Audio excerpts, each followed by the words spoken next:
So now we are going to proceed to tackle or to discuss the second lesson of this discussion, which is entitled Strategies in Teaching Prose.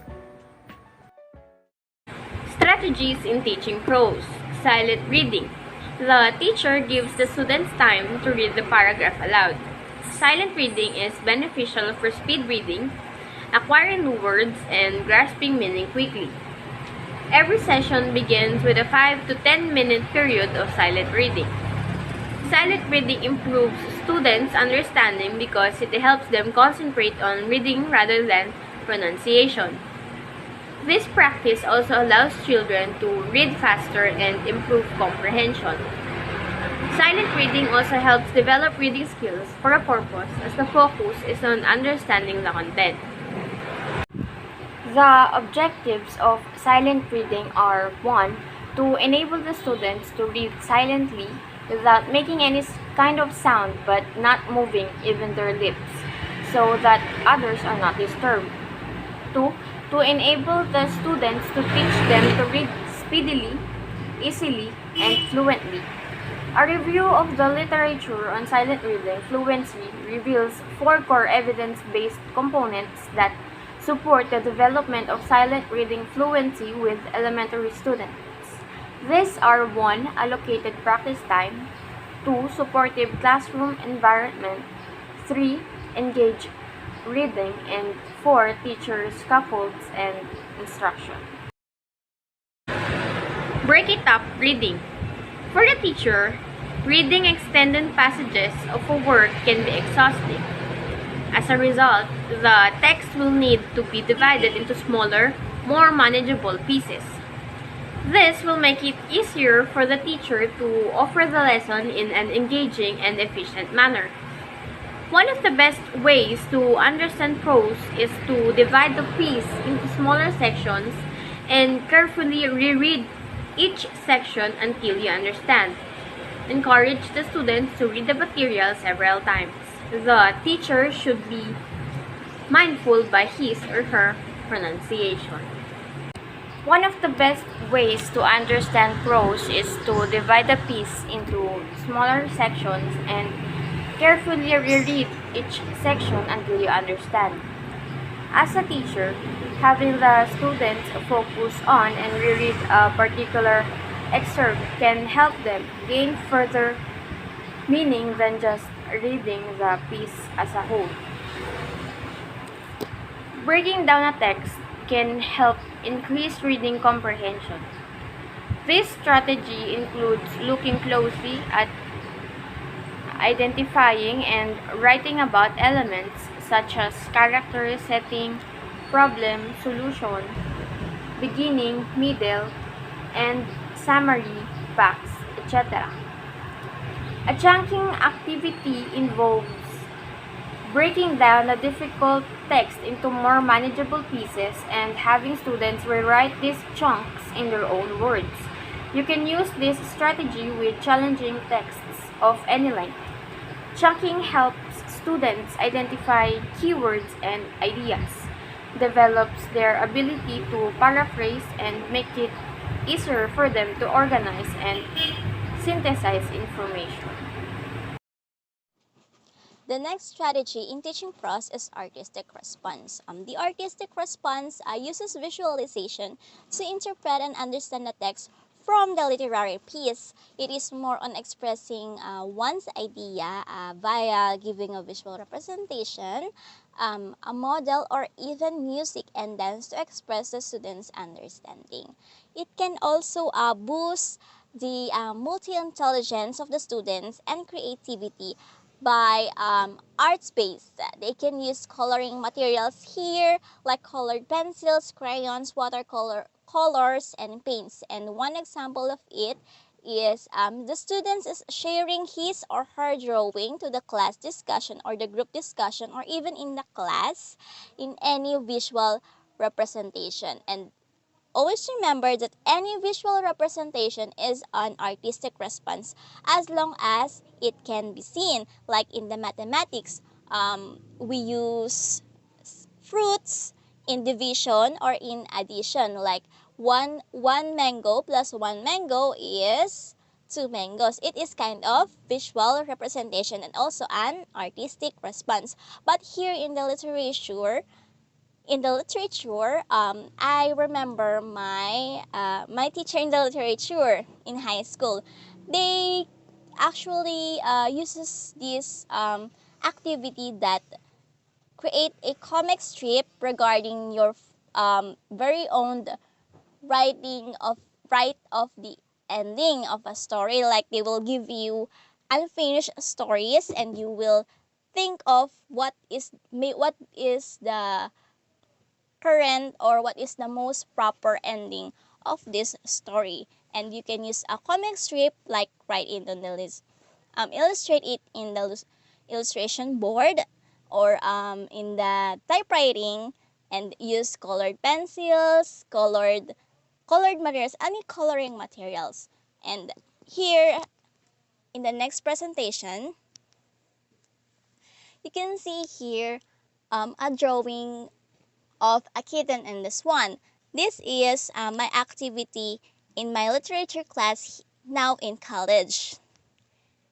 You can see the swan and the kitten. This is kind of artistic response because our teacher gave us an activity that draw your very own story. My very own story is the kitten and the swan. It is a story based on this one scaredy kitten, and she become friends with a swan, and then they dance all day long and become friends with each other. And this is a kind of artistic response activity. So one of the strategies in teaching prose is a story wheel. So what is a story wheel all about? Or ano nga ba yung design nito? And how can we utilize it, or how we can utilize it as a future educators to teach prose? So I will give you a scenario later to explain more about this story wheel. So without further ado, let's get started. So a story wheel is a circle divided into 6 or to 8 pie segments or pie pieces. So familiar naman tayo kung what is a pie segments and pie pieces. And it also has a smaller circle in the middle of the circle. So and it consists of 6 to 8 questions that ask the students about the reading they did or about the story they read. So I will give you this scenario now to explain more about this story wheel. So teacher Art will give this or the activity, which is story wheel, to the students after they finish reading the given story titled The Elephant Rope. So after that, teacher will also ask the students to list the important events or happening in the story, and emphasize that the events should be from beginning, middle, and end of the selection. So the students will list only or narrow the list of events to 7 or 8 most important only. And teacher Art will also provide a blank story wheel for the students to use. And students write story title or write the story title, the author's name in the wedge of the story wheel. So students should then illustrate a story event in each of story wheel wedges, so that when the story wheel is completed, they have a summary of the story.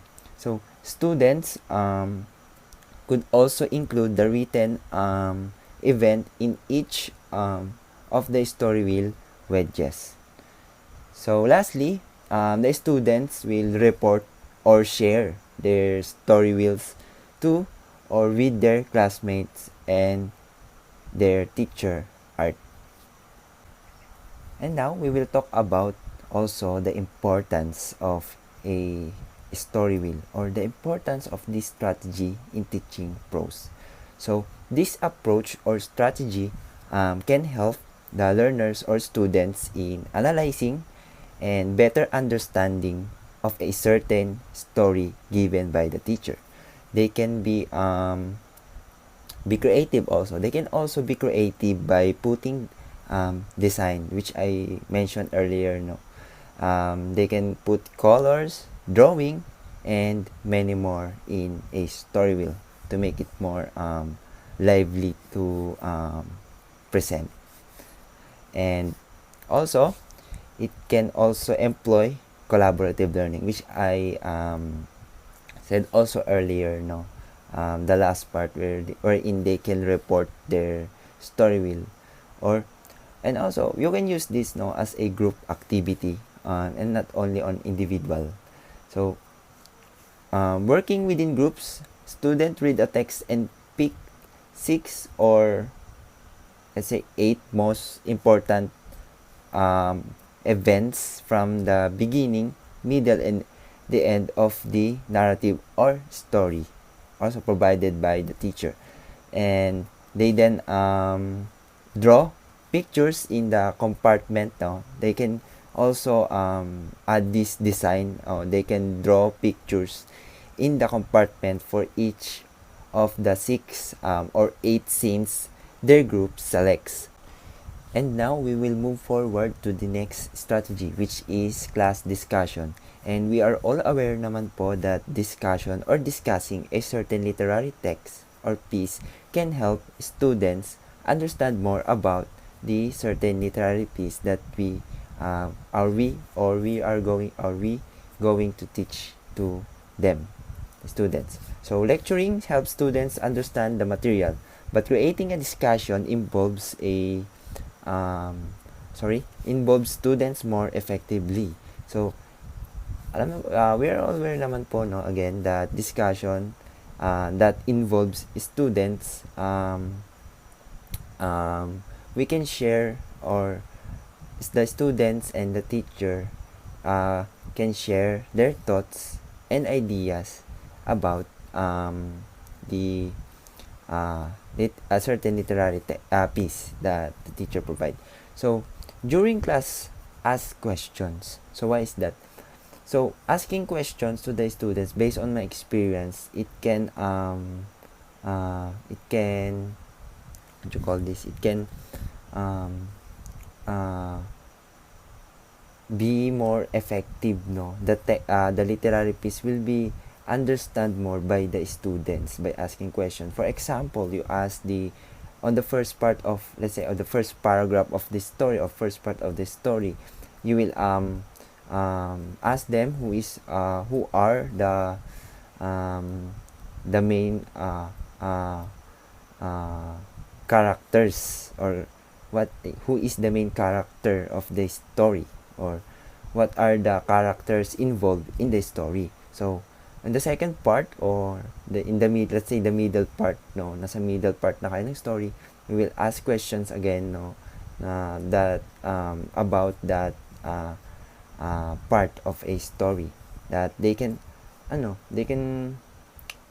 share their thoughts nga. They can share their thoughts, no, na ano ba yung parang naintindihan nila, or what ano na naintindihan nila sa story. So asking questions, no,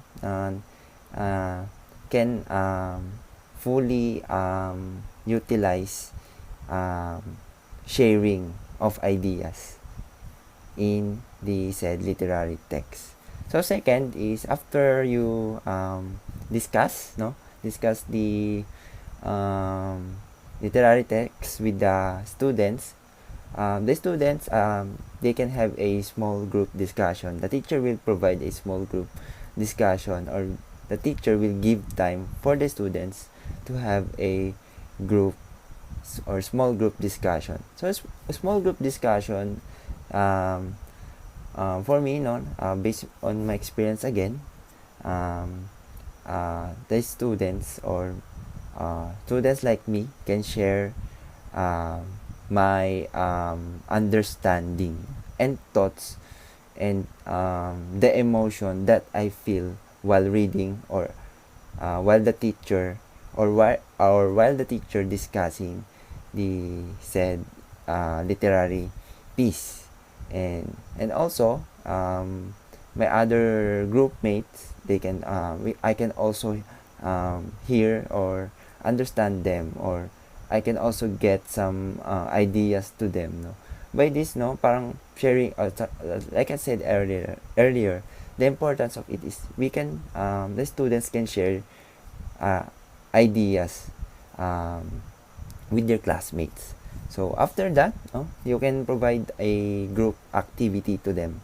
So employ collaborative learning, no, in this kind of strategy. Involve collaborative learning. And lastly, group activities. So group activities, no, give them a activity that they can report, no, report example, the plot, the characters, etc., the team, like that. And next is next activity or other activity that you can give to them is role playing, no? They can act as the characters of the story, like that. Or they can make also a song to about the story itself, no? So now, let's proceed to tackle guided imagery, in which it says there that in order to aid the comprehension of the learners upon grasping certain literary texts, the teacher will help them to formulate multisensory visualization aligned with that literature. Meaning to say, the teacher will provide vivid description of that particular literary piece, and then there will be an alignment from the teacher and then the students' senses, in which the students will try to formulate visualizations in their head of that particular literary piece based on the description that was given by the teacher. So, the use of imagery to develop thinking skills and mastery of literary materials presented in class. So, meaning to say, through the use of these vivid descriptions, the thinking skills of the students will be expanded and will be enhanced, since they tend to formulate visualization and then presentations of that particular literature and in their head. So this interpretation or presentation will be varies depending on the way how the students perceive that particular inputs that was presented by the teacher. For instance, if you want your students to visualize sunset, and then you can set an imagery like this. The moment the sun, or the moment the magnificent and big sun camouflage under the skyline is the time that I attain peacefulness. So, meaning to say, once the learners heard that particular line, he will envision sunset. Since as teachers, you create a concrete description of the sunset through the use of descriptive words. And also, firstly, teachers will establish objectives as guide for their lesson planning. Afterward, they will use imagery activities to achieve this particular SMART goals. So, meaning to say, imagery activities will be used in order for the teachers to attain or to obtain the intended learning outcomes of the lesson. For instance, if your objective is to let the students appreciate a particular place, like for example Manila Bay, you can state a particular imagery like this. Um, the big and blue ocean waves makes my heart calm. And through the use of the beautiful ambience, I attain tranquility. So using this imagery descriptions, the students will value the aesthetic of that particular place, which is Manila Bay. And then now we are going to tackle the steps in using guided imagery in teaching literature. The first one is in the class discussion, the educator will ask the learners to close their eyes. Afterward, the selection will be read. So when the eyes of the students were already closed, and then this is the moment where the teacher were going to state vivid descriptions, or he or she will use imagery descriptions of that particular literature, so that the students will imagine or will visualize the descriptions into their head in order to create representation of that particular literary piece. And then subsequently, the teacher will instruct the student to envision themselves as photographers. So photographers in a sense that the students will try to depict or to create depictions into their head based on the provided description that was given by the teacher. So all in all, the teacher will going to use their imagination upon creating or establishing what the teacher wanted to convey. And then afterward, students will share the scenarios they have photograph in mind. So whatever the interpretation, the visualization that the students created in their head, they need to share it in front or to express it in front in order for the teacher to assess if the students really comprehend the literary piece, and also for the students to assess if what she really visualized is accordance to the implications of the literature. And lastly, all the inputs expressed by the students will be recorded by the teacher. So possibly there will be an ambiguity depending on the visualization and depictions of the students, since maybe the way they accept or absorb a particular description is different from each other. And it is also acceptable since the real interpretation of a particular literary piece is it is the author of that particular literary piece who really knows the real interpretation of his or her composition. Good day, everyone. I am here again to discuss tableau. What is tableau? Tableau comes from the old French word, not Spanish but French. This French word means for picture or painted target. We usually use tableau to describe a vivid living scene. But from according to Cambridge Dictionary, as you can see to our PowerPoint presentation, Cambridge Dictionary, according to them, is an arrangement of people who do not move or speak, especially on a stage, who represent the view of life, an event, and etc. But here in strategies in teaching prose, tableau means a lot. And in tableau, the participants will make still images with their bodies to represent a scene. A tableau can be used to quickly establish a scene that involves a large number of characters. And if the students engage to this activity, they will experience a quick character portrayal and understand the story, and you will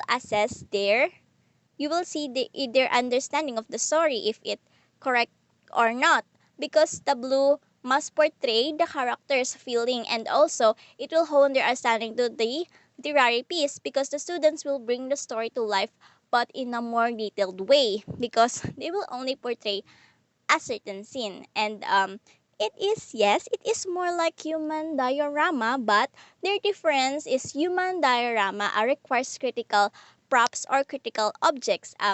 Human diorama uses objects, not the person for the props, because in here in tableau we uses persons and to make scenery as it came alive. And also human diorama can be found in museums and galleries, but unlike in tableau we can use it in an activity. One example of it is the Goldilocks and the Three Bears. For example, the students they select a certain scenery and their favorite scenery of the Goldilocks and the Three Bears. For example, picture it in your mind that Goldilocks is eating on the table and they are three bears peeking to the door, and they are seeing Goldilocks eating their food. Okay. The door and the table is a person. It cannot be a props because tableau makes their own bodies, represents their own bodies with still images. The students will portray a table and they were just like this, and they are in still like a statue, and also the door. They will be like portraying the door, and there are several students that will portray the characters, which is Goldilocks, the one who is eating, and the three family bears, Mama Bear, Papa Bear, and the baby bear who are peeking to the door. That is one example of tableau. It is actually fun. I actually experienced this in my high school days. It is actually fun because you actually look like, it's so funny because you are portraying a tree, a door, a table, and you will actually tell yourself, this is my character. I am a table. And yes, for the teachers, they can assess their students' understanding, like where does the table can be placed, where does the Goldilocks or the characters, is there anyone who is eating, who are picking, angry, or what. And their imagination is quirky, and they can use it in the tableau. And for the tableau, that's all. So now we are going to proceed to tackle the last strategies in teaching prose, which is called intensive reading. So it is reading for accuracy.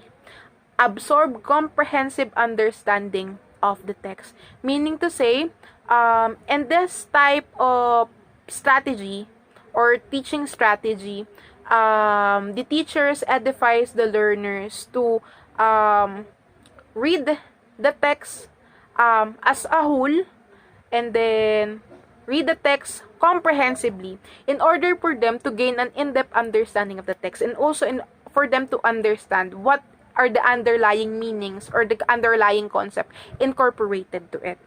So it involves perusing a literary text intelligibly while accomplishing particular learning tasks. So meaning to say, we are not only after for the full comprehension of that particular text, but also we also edify the students to determine or to analyze what are the reasons why these texts are being published or why these texts are being composed. What are the issues or the topics or the themes that incorporated into this kind of text? And also, what are the implications incorporated to it? And also, it focuses on the enhancement of reading strategies as the students read the literary piece. So in this part, we are not only edifying the learners to skim and just to scan the particular text, because through the use of that reading strategies, we cannot fully understand a particular text, because it's just a rapid kind of strategy wherein comprehensive information cannot be attained.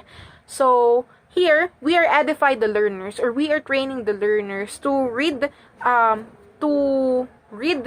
between the lines of the text in order for them to fully scrutinize or fully examine the indication incorporated in the literary piece. And also, now I'm going to provide to you the examples of intensive reading activities. The first one is to analyze the underlying meaning of a particular poem. Like for example, if I am going to provide the poem "Oh Captain, My Captain" to the students, I'm going to let them understand or analyze the particular implications of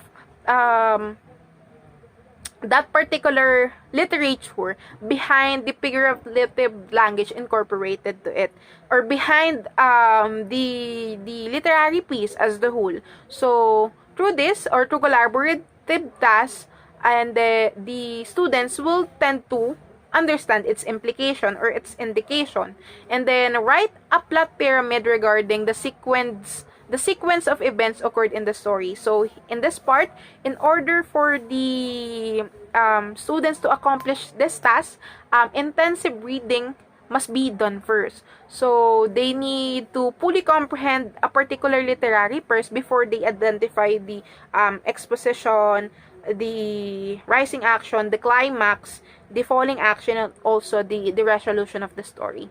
And also for the third one, prepare a simulation that represents the plot of the literary piece. Same thing with plot diagramming or plot diagramming or plot pyramiding.